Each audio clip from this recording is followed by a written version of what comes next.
of this two-part series about MCP.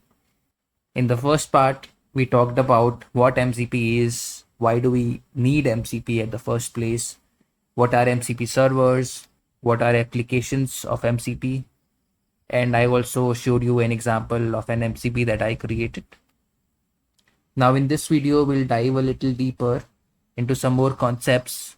First of all, we'll learn about the architecture of MCP and how the handshake works, what is actually happening under the hood when you are registering your MCP server or when you are trying to interact with that MCP server. We'll also talk about MCP primitives. So yeah, let's get started. Before talking about the architecture, we should know how the communication happens between the MCP server, the client, the host. Actually, before that, we'll have to learn what these things are. So let's go here. Yeah. So there are three important things that you should know. First is the host, second is the client, and the server. By now, you would know about MCP server because I showed you how it looks, how it is registered, etc. But what is a host and what is a client? The host is nothing but your Claude desktop or your cursor or your chat GPT. Basically, the AI coding assistant or AI application that your users are using. Let me also write it here.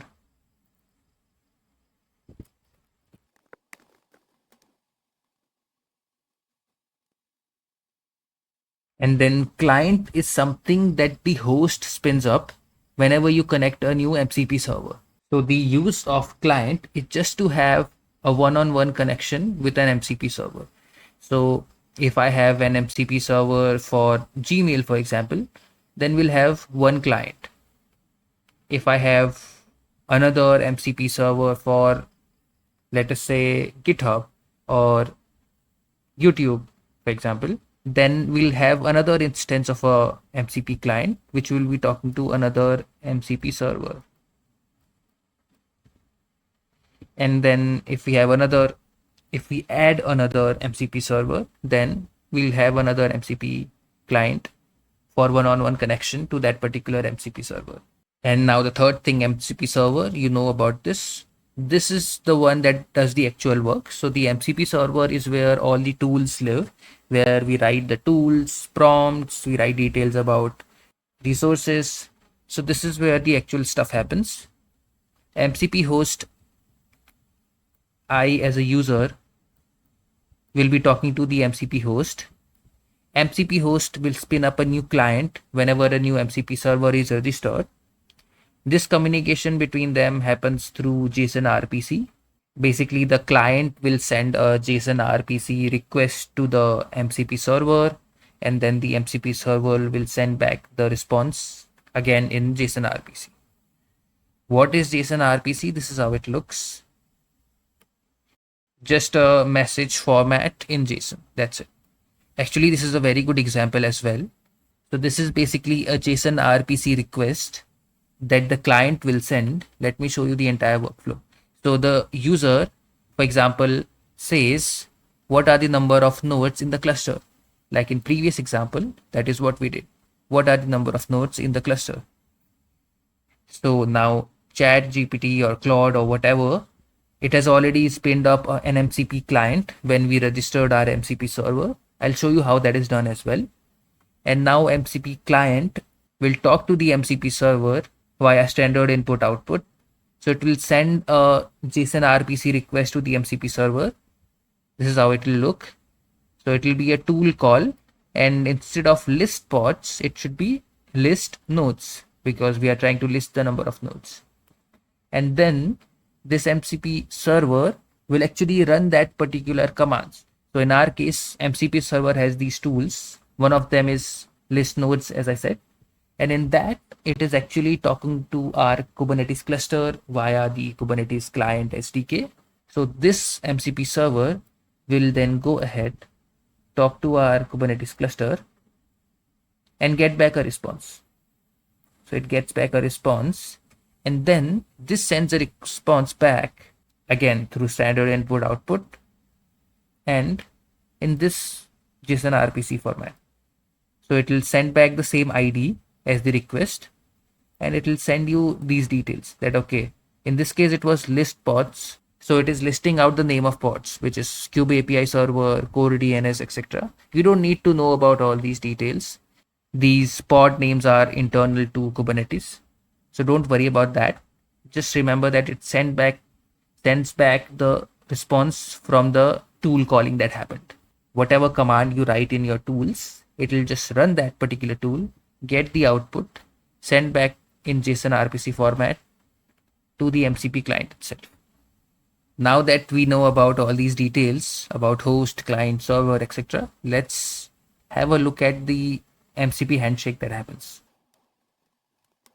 So now you know this is the MCP client and this server is the MCP server. So how does the handshake between the client and the server happens?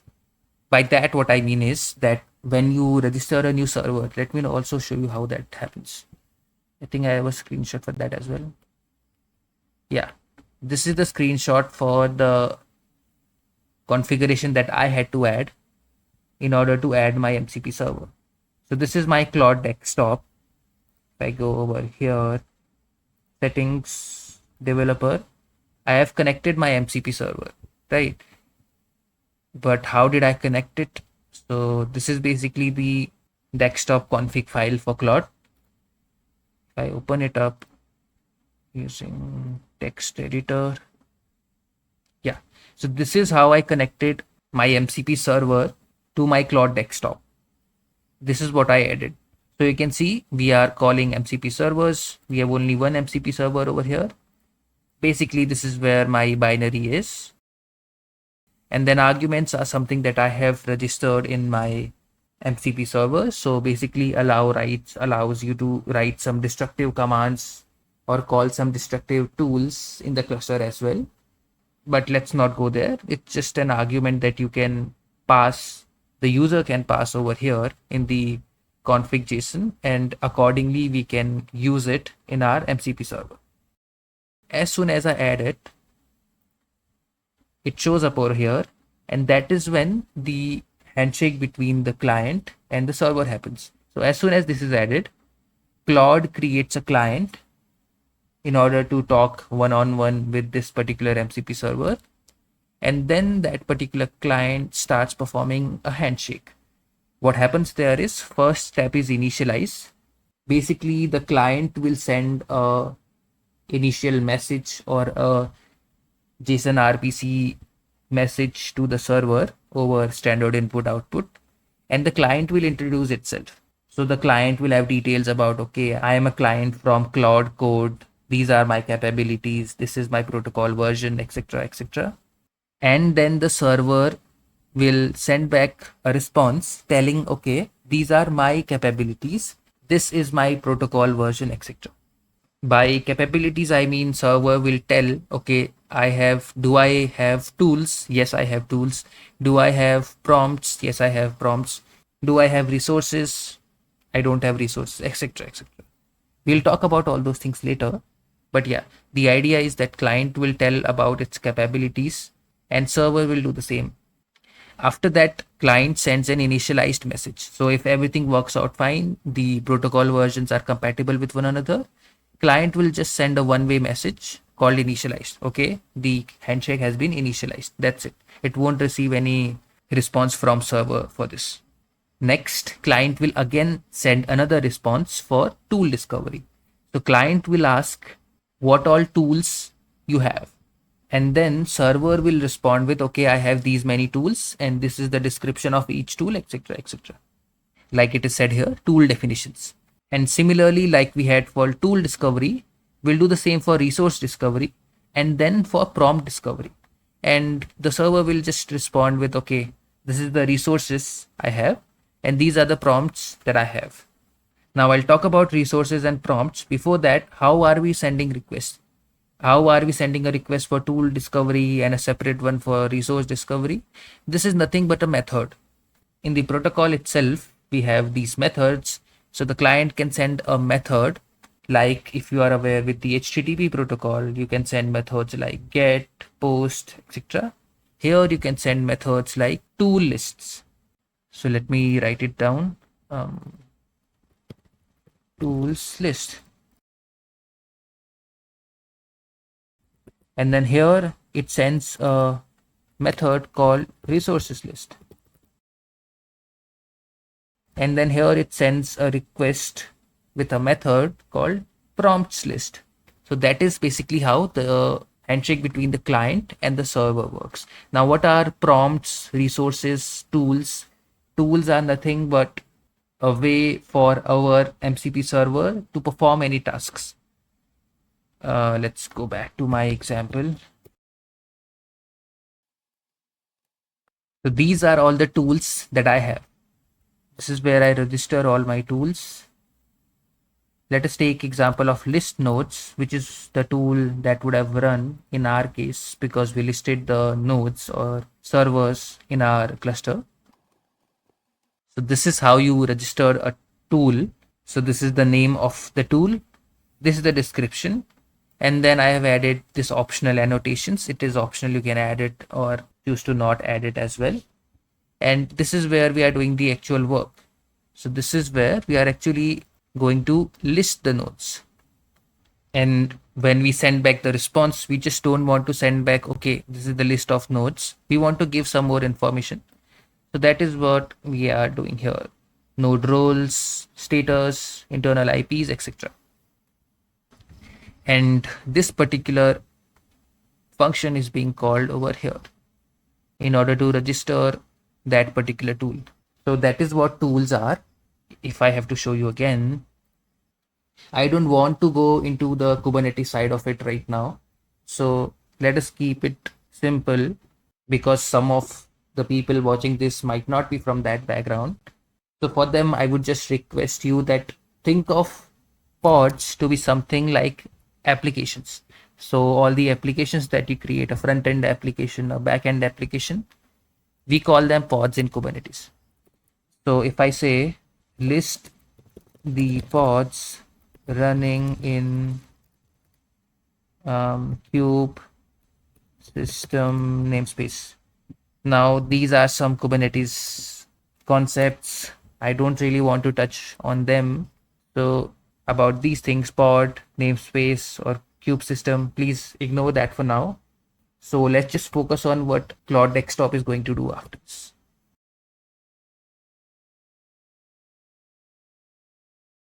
So actually it did run that particular tool, but since I have allowed that particular tool to run always, it didn't ask me whether it should be running or not. Okay, actually I can find it. So this is the tool. So yeah, this is the tool that it ran. List pods. If I show you here, this is the list pods tool. This is where we have registered, and this is the request that the client sent to the Kubernetes MCP server, the MCP server that I created. And this is the response that our MCP server gave after the MCP server talked to the Kubernetes cluster. So what is happening is the client talks to the MCP server and the MCP server talks to Kubernetes cluster. Kubernetes cluster returns back a response, and MCP server refines that response and sends back to the client. So this is what tools are. Tools are a way to execute some commands or to run some actions via your MCP server. Now the next thing is prompts. Now prompts are just sort of pre-written templates that you would want to give your users, so they can just, instead of writing a very large prompt, they can use that particular prompt. So if I go to my Claude desktop, this is where the prompts are usually connectors, and then from Cubase, this is my MCP. So these are the prompts that I've written. So if I just do cluster health check, I can give it some context, but I don't want to give it any context. So I can just add that prompt. So what is a prompt? It just creates a very big prompt for you. That is it. Now I can run it and it will give me some details about my Kubernetes cluster's health. You can also include some variables in your prompt. So I think I would have in another prompt. Let us say diagnose pod. Like I said, pod is nothing but an application. So it is asking me a few details like pod name, which is the name of the application. Namespace is where that particular application should live. So let us say cube system, pod name should be core DNS. And if I add this prompt, it is nothing but just a prompt with all the details filled in already. Let me show you where I have written all these prompts. This is where I have written all the prompts. So where are they registered? Yeah, this is where this function is registered. Where is it called? It's being called over here. Okay, so all of them are being registered here itself. And these prompts are nothing but a very large string. That is it. So we are just taking some input from the user itself, and then we are just putting it into our own prompt and generating a predefined prompt that a user can use. That is it. If I have to run this, then it runs just like a normal prompt that you would write. See, it is just asking me for some commands. I can say allow once, and it will try to do a few things. Let me allow this as well. These are all the tool calls that are happening. And it gave us some response, and it is telling me that both of them are in running state. So both of them are working perfectly.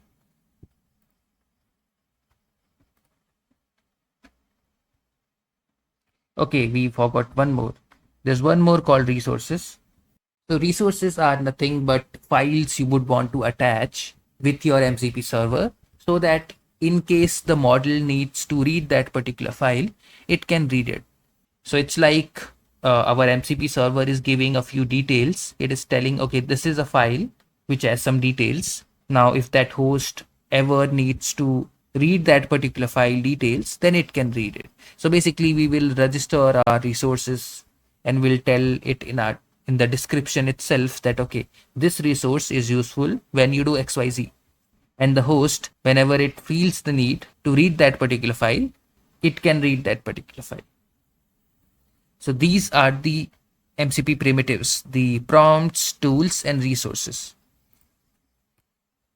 So I think we covered almost everything now. One more thing I would like to talk about is what is happening under the hood when I am typing any command over here and it is trying to show me some output. What basically happens is we are directly interacting with the host right now. So whatever command I am writing, whatever prompts I am writing, like I wrote this prompt, it goes to the host and the host then talks to the LLM. Now host has the idea about all the tools that our MCP servers have, all the MCP servers that we have and all the tools those MCP servers have. So host provides the model our message as an input along with the tools that we have. Now the model does the reasoning and then it decides, okay, I need to call the list pod tool. So the model will give back a tool call request, which is nothing but something like this. Now the host will intercept that particular request and send you this pop-up that we were getting so far. I can't show you again, but there was a pop-up telling about should we always allow it or should we allow it once. That is what the host gives us. Now if we say, okay, allow it, then this particular tool call request, the host will route it to the client and the client will send it to the MCP server. And then the MCP server in our case will talk to the Kubernetes cluster, get back a response, define that response, and then send back the response to the client. The client will then hand it over to the host and host will provide it to the model. And that keeps happening again and again until and unless we find the answer or model is able to infer an answer and it just gives us an answer. So that is basically what happens whenever we type something out and it talks to an MCP. So this is it about MCP. I hope you were able to understand details about what MCP is and how it works under the hood. I hope that this video was helpful.